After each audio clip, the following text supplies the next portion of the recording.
Hey everybody, it's Sarah with Bright Stitcher. It is Saturday, August 8th, almost 5 o'clock.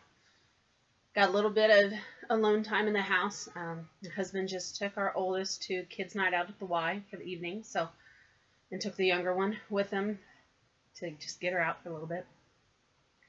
I hope everybody's having a good weekend. We did. My parents took our girls for the night last night, and so we got to sleep through the night and sleep in this morning.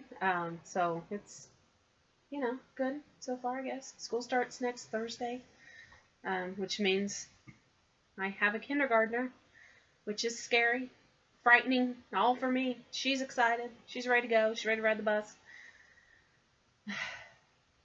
Lot to take in. And then we'll have a preschooler in another month. So we've got a lot on our minds, a lot going on. So I haven't done as much stitching lately as I wanted. We took away the pacifier from Elizabeth earlier this week. So she's been very emotional all week. Her best friend is now dead and gone. So we've been dealing with a little one that doesn't want to go to sleep at night without my husband. And then she wakes up during the night and she's upset. She doesn't have a passy, so we're trying to get her to, lay with one of us or both of us or sit in a recliner with her. And so I've been really tired in the evenings when I would normally get some stitching in. I've just kind of sat in the chair, watched TV. It's been like 4 or 5 nights since I've stitched, and I hate that because I wanted to last night since the girls were gone, and I just sat there watching Wentworth on Netflix, which is an awesome show. Almost finished with the first season, so I know Netflix has too. It's really good. So anyway, I've done a little bit of work on my ABCs of Parenting by Lizzie Kate. I'm working on that with the Stitch Mania, the ABCs theme for August. Thread's falling out. This is it. And I guess I should take it out of use now. It's an easy stitch. It's just, I never like stitching letters. And I don't know why. I always go to Lizzie Kate's because, I don't know. I think one thing that helps, though, is that she changes her letters up so much. Like, you don't get the same, this is on type, you don't get the same E with, I mean, she's repeating them, obviously, because only so many ways you can stitch an E, but you're not getting the exact same, one's going to be skinnier than the other, or fatter, and so this is, where you can see. Okay. I have done in the past week this. The N, the Q, L, and those little flowers. I'd had the rest of this done. So that's not helping. But this section over here I had done in the last week or so. Or really last weekend and Monday, maybe. I'll just set that aside, put that back together later. I do have some haul. And I have a finish. I know if you follow me on Instagram, SarahBright79, I believe I posted a finished picture of this on there. Abby has her first loose tooth. And I'm going to turn this into a little fabric, an envelope. So it'll be, and then I'm going to hang it over her bed on the edge. She has it's an iron or a metal bed. It looks like a princess with a big canopy thing. But then this would have like it's going to have a snap in the back. And I'll use some backing fabric. I have some little pink monochromatic pink swirly fabric I'm going to use. So I'll do that. And then she can just drop the little tooth in. I kind of wish I had gotten one of the kits that has like the little spot, the tiny little pillow. But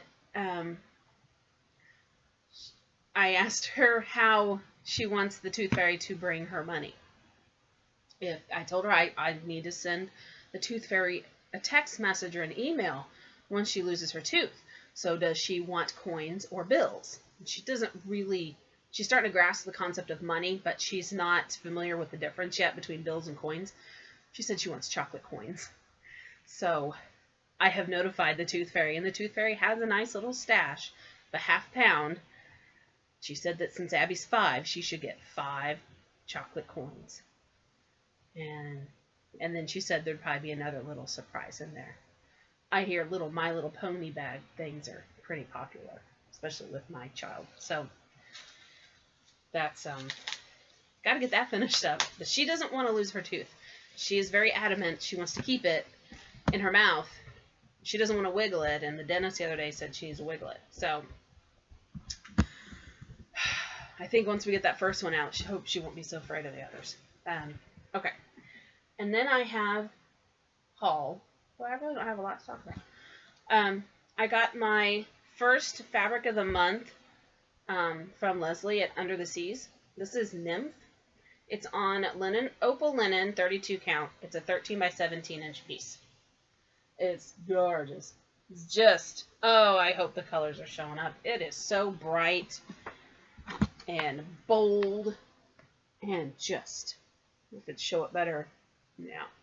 Really, really super bright green. I posted it on her page, a picture of it on Facebook the other day. It's just, when she first showed pictures of it last month, you know, that this is the fabric of the month, I was like, okay, I'll do something with it. But I thought it was more blue and yellow with a little green, and then I get this one, and it's just like clover green all over it, and it's just gorgeous. I have no idea what I'll ever use it for, but I can't wait to find out. I got some things that just came today through Silk Weaver's Facebook page, through their sale things. I've got to stop looking at that. This is 32 count Lugana. It's called Halloween Haunting.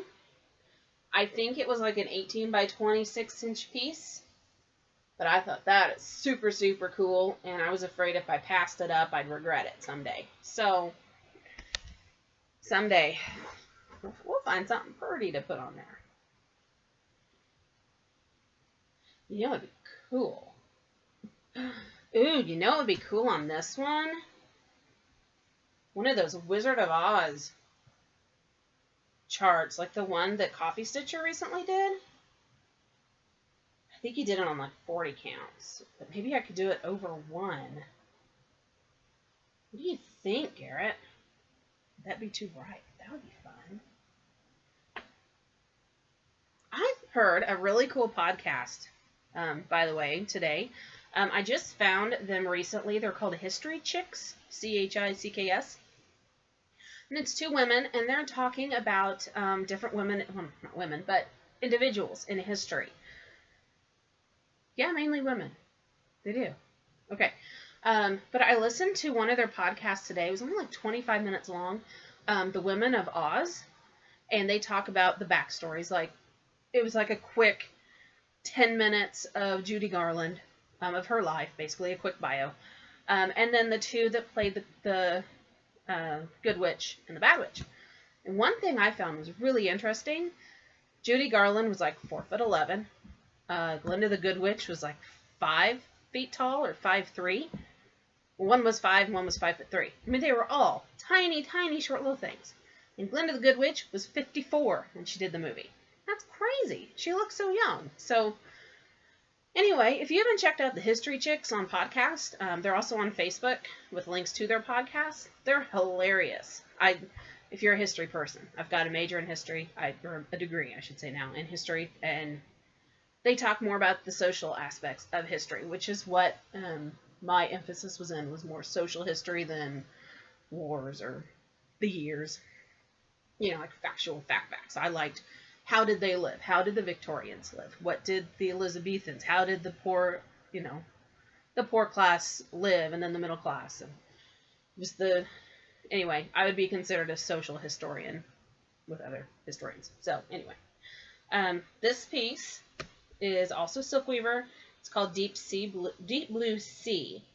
I'm thinking of using it with, I got the Merchant Mermaid Mirabilia chart.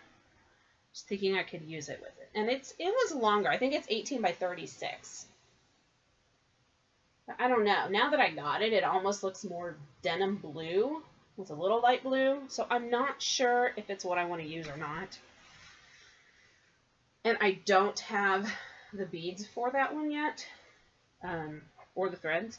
I just ordered through the Rainbow Gallery the Cairn water lilies that I named for that and any other mill hills. And then I have some stash. Okay, Ben, my husband is watching. You should turn this off right now because you don't need to see this. And I mean it. Turn it off. So, but if my husband's still watching, all of this stuff was 60% off. They're going out of business.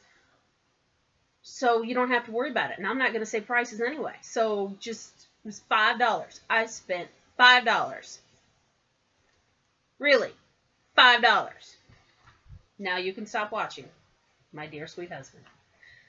So, Rainbow Gallery, Rainbow Stitchery. I can't remember their name now. Gosh darn it. I have it right here. No, I don't. I have her full name. I'm sure you've seen their links if you're on Facebook. They're going out of business. So I got some charts on her sale she had a couple of weeks ago. An invoice. Not with a price, I'm sure. No. Not this one. Okay. So I got, these are just two of the Mirabilias that they still had available. Merchant Mermaid. I have liked this one since it originally came out.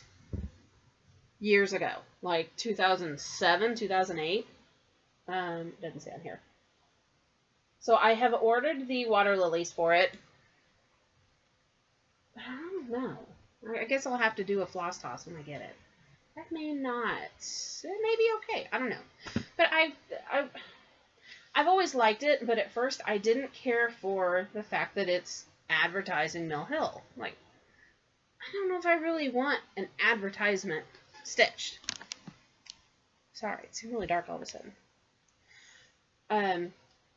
But I was looking through the Mirabilia Mirror on the Wall Facebook page, and I saw how someone had stitched it without the Mill Hill at the top, without the words. It was just the mermaid, and it did have the little emblem at the bottom. But I think in the emblem they may have put their initials, maybe even, which I think would be really cool, to put my initials down there. So when I saw that, I'm like, well, that's really pretty. And I mean, it is beautiful. She's a beautiful mermaid. And I honestly never had any interest in stitching mermaids until I had children that love mermaids. So it's kind of funny how they run your life. And then this one, I got it because it's my daughter's name. It's Elizabeth. I need to find out if they have an Abigail. But I just thought she was beautiful. I always wanted to do one like the fairies, the month fairies and such. October or April for the girls. Those are their birth months. But I haven't really liked what's been out. Like I didn't like the ones for, one or the other. And I didn't want to do one fairy and then the other one something different. I wanted them to match. So anyway, I like this one. And this way it's just an elegant woman and it can just go in my bedroom, So that's that. I did get, let's see how, I love this one. How to Be a Mean Mother. And somebody recently in one of the groups was complaining, saying it just kind of seemed odd and out of place and inappropriate. And I think it's awesome because you gotta be a mean mom sometimes. It says, how to be a mean mother. Never allow treats instead of a real meal. Know where her kids are and who they're with. Make kids work, laundry, dishes, more chores. Insist on the truth. Produce sensible teens. What the world needs are more mean mothers and fathers too. I mean, it's tongue-in-cheek, things are going to happen. You're going to go on vacation and let them eat a big, huge bowl of gummy bears and a little frozen yogurt instead of a meal. You know, but it makes sense. Make kids work. Know where they are. Insist on the truth. We're trying. Yeah. I also picked up Brooks Books, the Santa. I'd really like to get the Mrs. Claus, but she didn't have that in stock anymore. And since this was such a good price, it was like $2, $2.50, I think. So I really couldn't pass it up. It was, I think it was like $2.60 or something like that. She has a new one out that I know she just put on her Facebook group. That's the Wizard of Oz. She said he's like 8 by 9 inches, and he has like a little garland. His garland in the front, I'm trying to picture it in my head, but his little garland in the front had like the little characters, but they were like dolls. Kind of, it's what they look like to me anyway, like a little Dorothy, and a little Tin Man, and Scarecrow and such. And he had like a pack. I mean, she said he's like 8 by 9 inches, but she still considers him an ornament, and that's not an ornament. That's huge, but it's beautiful. I also picked up just a couple of things I've been wanting for a while, and Summer Alphabet, which again, I don't like stitching letters, so I got a Summer Alphabet to stitch, which isn't exactly the smartest thing I've ever done. Oh, and this one I got because I saw someone else do it on her video. I think it was Kitchen Stitcher? Angela? Is it Kitchen Stitcher you go by? Kitchen something? But I saw her doing this for her son's teacher, and I thought that is so neat with that dark green fabric, and it looks like a chalkboard. So, again, this one was like $2 or $3. And then I got this was an awesome deal. It was like $4, and you get the snow, what did they call them? Fat snowmen. All dressed up. Wait. The Flip series. It's Snowbells. Sorry. But I got all 6 of them. And here, I'll just turn this one around so you can see what they all look like. And then on her website, she has a link, the free chart that has the framey part, the little snowballs at the bottom and top, or bells, I assume they are, and then the trees in the middle there. So, I've always liked this one. I thought it was really cute, and I like it because it has all the blues and stuff. And I don't like really stitching Christmas stuff anymore, because I only put it out for a month, maybe, and I've got a few things I stitched years ago for Christmas, so I just gotta be in the mood, and I'm never in the mood to stitch Christmas. So, and then I got this. This is my first, well, purchase, not in a magazine, Joan Elliott. It's Stitching Fairy. It was just such a good sale price, I had to get it. She was really pretty. And I don't know if I'll stitch her or use her in a rack her onto somebody else, or a gift or something. I thought she was really cute, and it was a good price. So, anyway, not that I don't have enough to do already. So, that's all I got. 18 minutes. Yeah. So, yeah, I'm working on my Stargazer. Haven't touched her for a week or so. I have not caught up on Frosted Pumpkin for August, which I love the Phantom. She's so pretty. And it's been fun watching everybody stitch it, but I haven't got around to that yet. And the Wine and Whips for July with Stitch Mania. I was working on my vintage Witch and the Sam Sarah Halloween sampler from last year. I really wanted to finish them both, or one, and I didn't do either, because I got caught up the last week or so of July working on Stargazer. So I didn't get much more done on from my last video. I know I only worked on the Witch one more time for maybe a couple hours. I did outline, I should have shown it. I did outline the pumpkin and the cat, and stitch some more on the cat. So it's not a whole lot, but that's, she used just several different colors for backstitching in that one design. pumpkin stem is the green, and the pumpkin's going to be this amber color. Then the cat's the black and the gray color. So you're constantly having to watch where you're stitching, what you're stitching, and what color. And then I haven't stitched anymore I haven't started the third section, I should say, of the Sans Serif. I did finish the second section, but I believe I showed that. I did get it all set up. It's ready to go. I just hadn't been into it. So, yeah. So, yeah, we've got one child to deal with tonight until almost 9 o'clock. I'll go pick up Abby. So I'm hoping the next couple of hours, since Elizabeth will be super happy just watching, she's got into Tumbleleaf on TV, and big nasty bruise. Tumbleleaf on Amazon and the Creative Galaxy, which if you have little children, like preschool age, and you haven't watched those yet, check them out, because they're really cute. And they're educational. The Creative Galaxy is really an artsy one. They talk about creating things, how they can make a masterpiece with paints and crayons and markers, and then they actually show kids recreating those craft projects they did. So, like making soap crayon, like bathtub crayons out of soap. So, it's cute. And then the Tumbleleaf is educational. He's learning about how things work, like shadows, how you make a shadow, how you shine the light on a coin and it can glare over here and shine over there. So, bend light, I guess you would be saying. So, anyway, better than SpongeBob. So, I hope everybody has a good rest of the weekend, and I'll try to get some stitching done this week. But again, I got a lot going on, so I don't know. Everybody's getting back into school. We're all busy. So, have a great week. Thanks for watching. Yeah. Talk to you all later. Bye.